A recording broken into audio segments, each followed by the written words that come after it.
मैं अजय कुमार स्वागत करता हूं आपके अपने यूट्यूब चैनल एमएम स्टडी पे।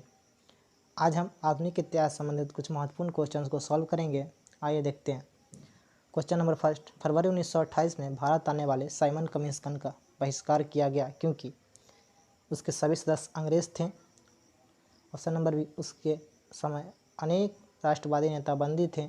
ऑप्शन नंबर सी, उसका अध्यक्ष सर जॉन साइमन बहुत अलोकप्रिय था। Option number D, Montagu Chelmsford सुधार असफल हो गए थे। दोस्तों, इसका सही आंसर उसके सभी सदस्य अंग्रेज थे। आइए साइमन कमीशन के बारे में जानते हैं। साइमन कमीशन यह एक 7 ब्रिटिश सांसदों का समूह था जिसका गठन 8 नवंबर 1927 को हुआ था। यह भारत में 3 फरवरी 1928 को पहुंचा। इसका महत्वपूर्ण कार्य मॉन्टेस्क्यू चेम्सफोर्ड सुधार की जांच करना था। इसमें एक भी भारतीय न होने के कारण भारतीय लोग इसके विरोध कर रहे थे और साइमन गो बैक के नारे लगा रहे थे। इसी क्रम में 30 अक्टूबर 1928 को लाला लाजपत राय के सर में लाठी लग जाती है और उनकी मृत्यु 19 नवंबर 1928 को हो जाती है। इस लाठी लगने के बाद उन्होंने कहा था कि मेरे सिर पर लाठी का एक एक प्रहार अंग्रेजी शासन के ताबूत की कील साबित होगा। नेक्स्ट क्वेश्चन, विभाजन परिषद का अध्यक्ष कौन था? Option number A, M A Jinnah. Option number B, Lord Mountbatten. Option number C, Jawaharlal Nehru. Option number D, VP Menon. दोस्तों, इसका सही आंसर होगा लॉर्ड माउंटबेटन।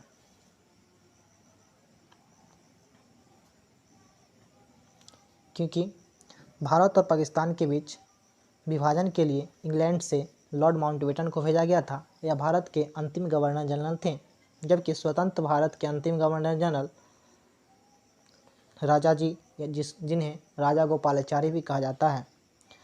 लॉर्ड माउंटबेटन 22 मार्च 1947 को भारत आए थे और 3 जून 1947 को इन्होंने माउंटबेटन योजना का घोषणा कर दिया, जिसके तहत भारत पाकिस्तान को अलग कर दिया गया। भारत और पाकिस्तान के बीच सर रेडक्लिफ ने रेडक्लिफ लाइन खींच दी, जिसके तहत भारत और पाकिस्तान की सीमा का निर्धारण किया गया।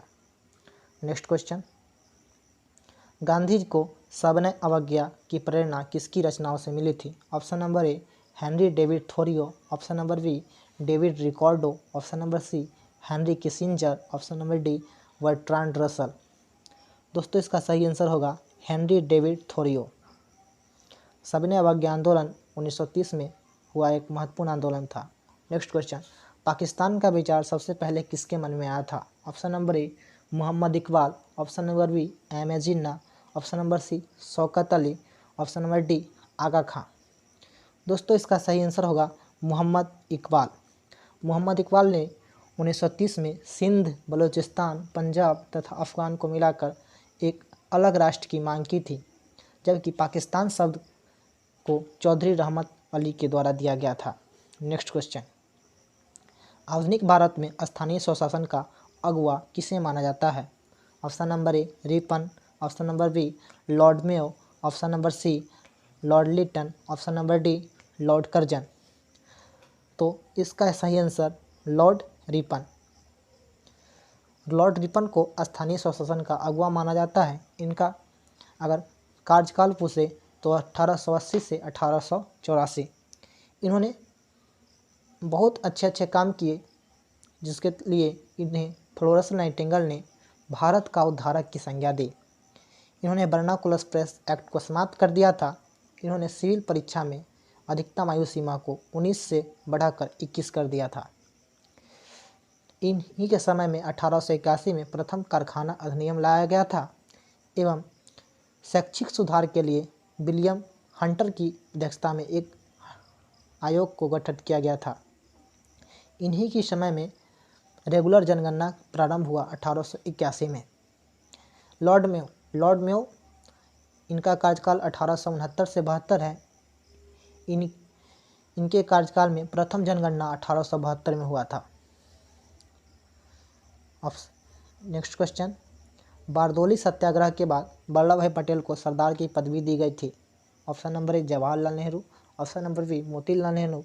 Option number C, Mahatma Gandhi. Option number D, Maulana Abul Kalam Azad.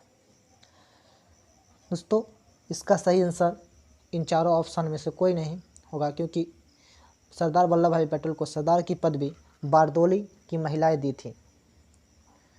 Next question, सती प्रथा का उन्मूलन किया गया था।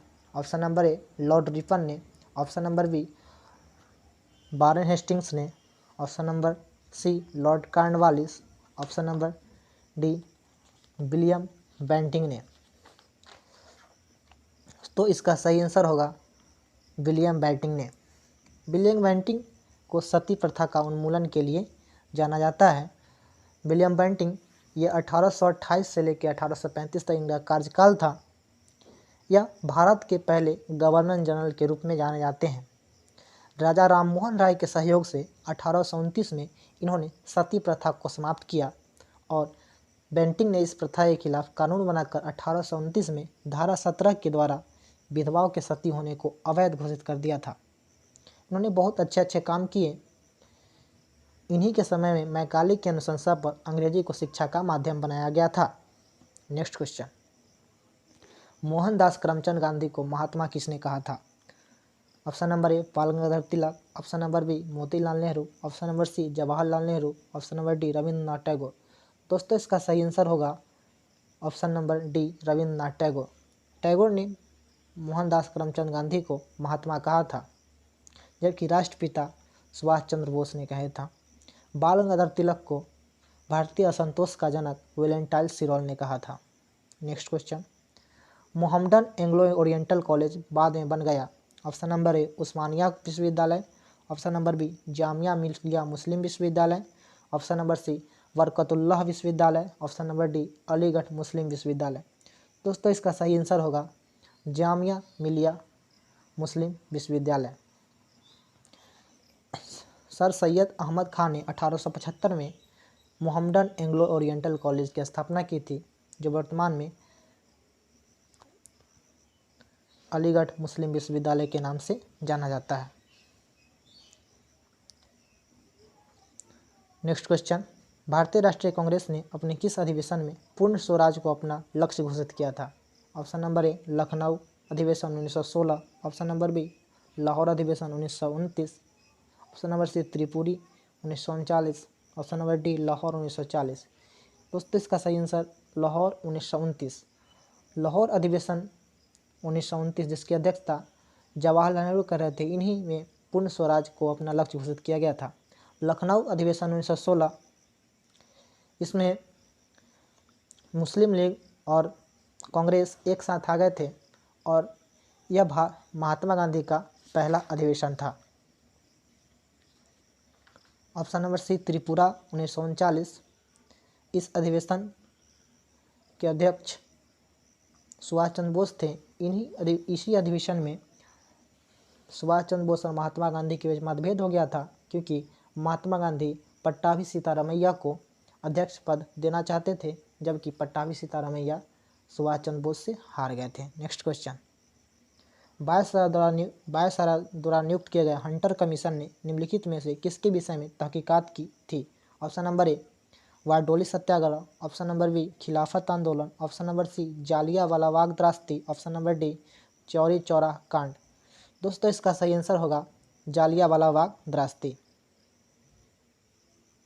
Next question,